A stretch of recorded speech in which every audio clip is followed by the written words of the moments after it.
Hello and welcome to MISD Assessment's informational video on STAAR Performance Standards for 2017.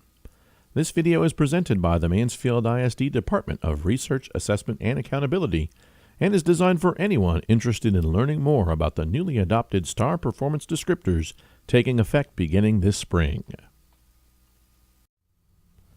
You may recall that in 2016, TEA had adopted a standard progression phase-in system.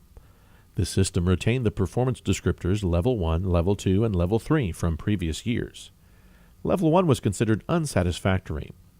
Level 2 included a phase-in satisfactory scale score that would increase annually, as well as the recommended Level 2 scale score, which would take final effect in the 2021-22 school year. Level 3 was considered advanced performance. The new system adopted in 2017 removes the annual progression of scale scores, leaving 3 performance levels that are satisfactory or higher. The previous Level 2 phase-in scale score is now termed Approaches Grade Level. The old Recommended or Final Level 2 scale score is now termed Meets Grade Level. And the old Level 3 Advanced scale score is now called Master's Grade Level. Because state policy provides that the standard in place when a student first takes an EOC assessment is maintained throughout that student's school career, TEA also retains the Level 2 Phase-In 1 standard, in place from 2012 through 2015 for the appropriate students. This slide shows a side-by-side comparison of the scale scores for select grade levels and subjects from the performance standards for 2016 and 2017. You can see that scale scores are identical from year to year, only the performance descriptors have changed. It should be noted that, regardless of the system, with each administration, TEA sets the actual raw scores correlating to each scale score, thereby determining the cut scores for each performance level. That information is available on the TEA website in the raw score conversion tables for each grade, subject, and test version.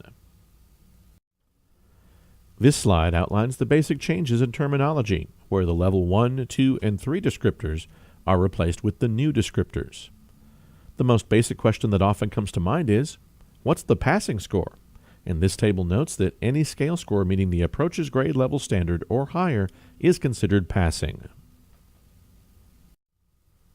This slide provides a bit more historical context regarding STAAR performance standards. The original system, conceived for the 2011-12 school year, would have actually assessed all students on the final Level 2 standard by now.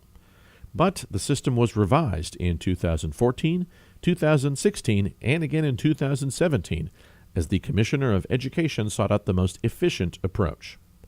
The latest edition of STAAR Performance Standards is anticipated to remain in effect for 5 years through the 2020-21 school year. We'll wrap up this video by addressing key questions that often come to mind. As mentioned previously, for purposes of grade placement after grades 5 and 8, as well as graduation, a score meeting the Approaches Grade Level standard is considered satisfactory or passing. That standard, as well as Meets Grade Level and Master's Grade Level, will factor into state accountability performance for districts and campuses. Also, remember that the process of calculating scores has not changed, only the descriptors attached to each performance level. And it's always important to remember that the Commissioner of Education has the authority to propose new rules relating to passing standards, although it's expected that this system will remain in effect through at least the 2020-21 school year. For more information, visit the TEA website, where you can find additional details related to STAAR performance standards at the URL listed on screen. Thanks for watching.